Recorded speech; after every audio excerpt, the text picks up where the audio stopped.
I see them as a running team. You know, Kid like to put the small ball in effect in Brooklyn. I think he'll do the same thing in Milwaukee. That's already happening with Jabari Parker at the power forward, who's really an undersized power forward. You know what I would do? This is kind of a radical idea, but you said Kid likes to play small ball. I would sometimes put Giannis at the 5, at the center spot. He's too skinny. But he can outrun. He can outrun every single center in the league. But what about defensively? Because basketball's 50-50. You can't give up 100 and you can't give up 100 and then score like 95. Well, they could play zone defense. Oh yeah, because a lot of NBA teams play zone. Kid would be the coach to go zone, though. If there was a coach, I could see Kid playing zone. And wouldn't it be entertaining for the fans to just see Giannis at the center spot? It would be good. He would inflate his points per game.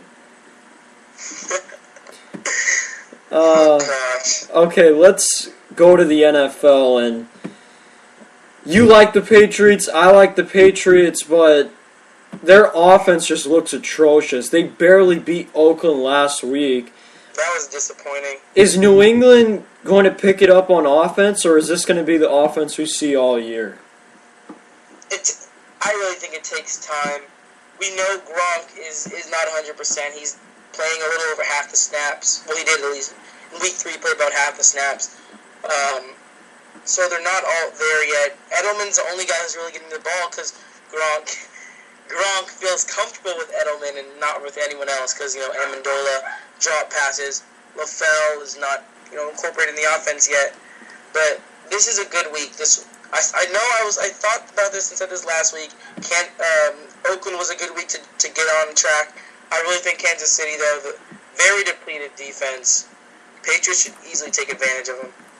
Yeah, I think this is a good week for the Patriots to get back on track, and I just think New England should just get back to running the football. If New England runs the football, they're going to win, but once you start throwing it around the field 50 times with Tom Brady, the Patriots are not, this is not the 2007 Patriots, so we saw that in Miami.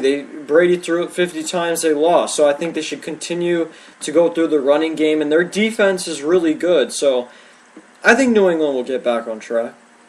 Mm-hmm. Yeah, it's going to take time. They got to get Gronk back. Edelman's doing all he can. He can only do so much. That O-line has to keep Brady up, though. They cannot falter. They have to keep Brady on his feet. Give him time when he does throw. Because, some of these passes that he's not completing are because he's being rushed. The receivers may drop it, but he's being rushed, so he can't make that perfect throw, that perfect Brady spiral that we know he has. So that O-line's got to keep him on his feet. Because, we would hate to have injured Brady and have Garoppolo come in. Oh, yeah. That would be tough. That would be. Yeah, that would really be tough for New England. And another team, they're in the NFC, the Atlanta Falcons. They play the Vikings this weekend. Is Atlanta still kind of the inconsistent Atlanta we know, or are they really the class of the NFC? They're an inconsistent team still. Their offense is there. The run game is not really there, but the offense, the receiving weapons are there. But yeah, they're going to be an inconsistent team again. They're going to be better than last year, I think, but they're still just inconsistent. If they could get consistent, they'd be a really good team. The defense has been exploited multiple times, and I think they will today. Not today. Tomorrow against the Vikings. That's a great game for Bridgewater. His first game as a full-time starter. I think that's a very good game for him to get his feet wet a little bit, get a feel of the game, feel of his receivers as a starter. Greg Jennings. I hope he dumps it off to Matt Asiata because he's in my fantasy. Yeah, I'm still riding with him. Surprisingly, well, I have Cordell Patterson, so I need to get some numbers. I really do. I feel like people say this about dome teams, and they say they're soft and they don't have good defenses. What? Have you heard of it? Some people think that That doesn't make any Atlanta sense. is soft. Have you heard of that? Oh no, I thought you said dome teams, like teams in a dome. Yeah, sometimes people say that dome teams are soft. I've heard of that before. Like they don't have the toughness. Like they can't go on the road and get big wins. Oh yeah. That makes sense. Yeah, like I think Atlanta just struggles to finish games, and defensively, yeah, they can be a little bit all over the place when it comes to Atlanta. So, yeah, I think they get the win, but I'm rooting for Bridgewater to find Cordero Patterson in the back of the end zone a few times, at least. And I'm rooting for him to dump it off to Asiata about 50 times. And I don't care if he gets like 50 yards. I just want him to get the ball a lot so he can see if he can score. Asiata is like the new Adrian Peterson. He's the new star in Minnesota. He's really good. I just like him for his touchdowns because he doesn't get many running yards. It's mainly receiving. Yeah. But another rookie who's starting this week, Blake Bortles, also first time as full game starters. Such a coincidence that both rookies start the same week, but he's going up against San Diego. Oh. A San Diego team you think is going to be great. Like, really yes, good. great, elite. Is this a game? Is this a good game for Bortles? How do you think he'll fare? God bless the Jacksonville Jaguars. I mean, I really don't think they can come through.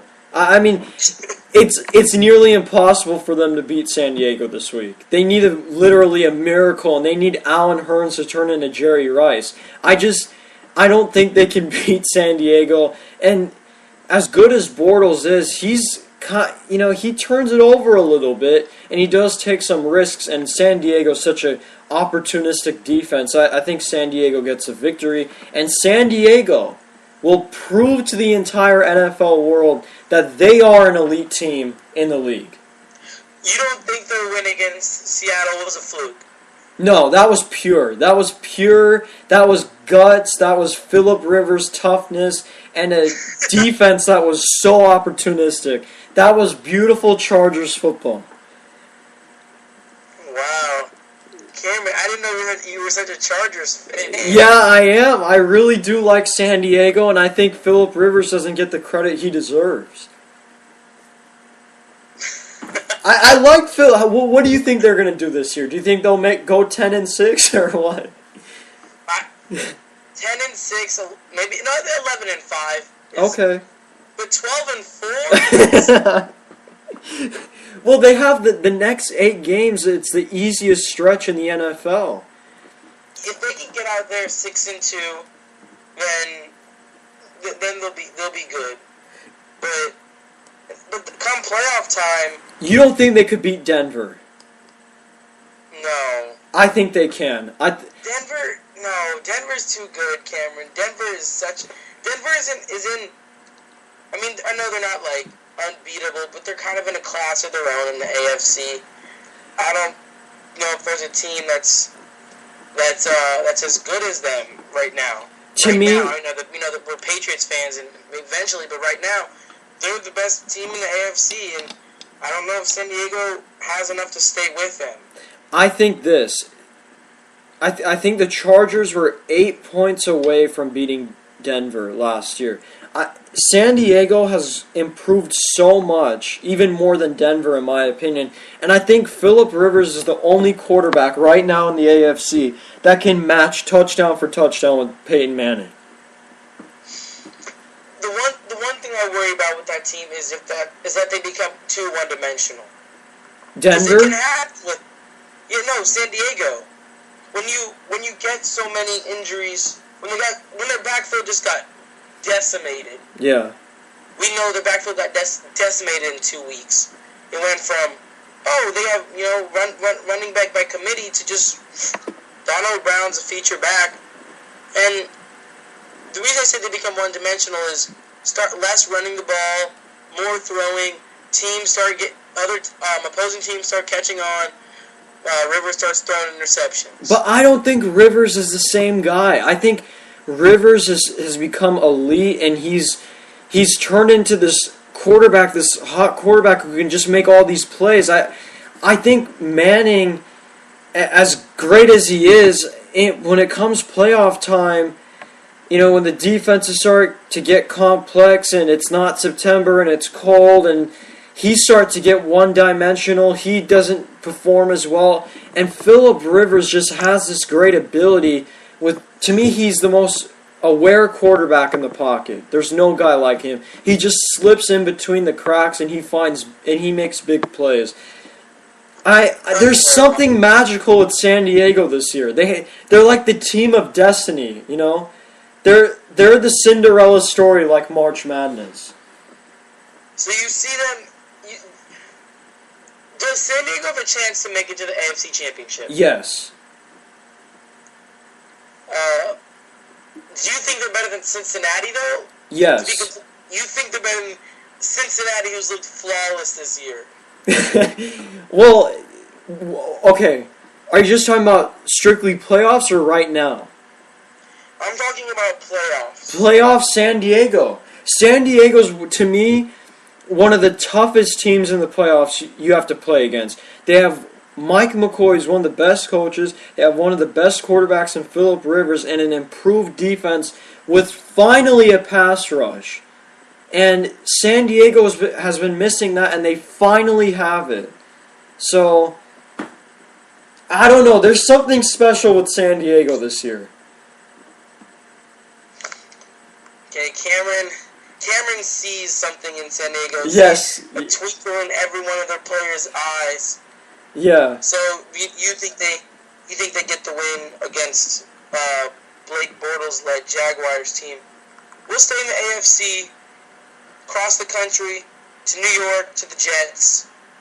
They've played some tough games against the Bears, and they haven't come out on top on a couple of those games. Are these just late game collapses? Or are they just not as good as the other teams? I think they're a competitive team, but they're a really young team, and I don't think they can finish games yet. And the Jets have a tough schedule, too. I don't know if the Jets can come through, but I do respect the way they've been playing and how close their games are. So that's a positive for the Jets, but they should prepare for next year, in my opinion. Yeah, their pass rush is so good. Their run defense is good. That front four is good. When it comes to secondary, that's where they just get eaten alive. We saw it against Chicago. We're most likely going to see it against Detroit. I hope not, because I'm playing against Calvin Johnson in both my leagues. But fantasy aside, they're going to get. They face a team with one or two good receivers and a good quarterback to throw to, and they're going to get eaten alive in the secondary, and then they fall behind, and Geno Smith just can't bring the team back. They're not a good enough team to try to play from behind.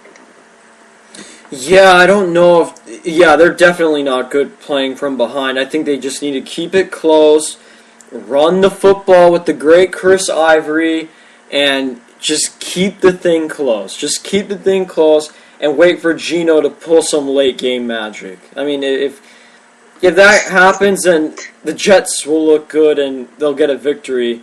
But I don't see them making the playoffs. Geno Smith is no Andrew Luck or Eli Manning 3 years ago or Tom Brady. He's not Mr. Fourth Quarter like some other quarterbacks are. Should Vic start? No, I don't. No, I don't condone Vic starting. You stay Geno Smith. It's 3 weeks. Like, there was talk about Tannehill being benched. It's 3 weeks. You gotta give him some time. I mean, they face some tough teams. The Chicago Bears have a good secondary. You can't fault Geno Smith. And you look at who they played in week 2, Green Bay. They're a good team. They're a potential playoff team. Week 1, Oakland. They took care of business there. I don't think you go unless you have to. Like Jaguars' case, Henny was just that bad. and they had a good backup in Bortles. But I don't think Vic will do that much better than Smith.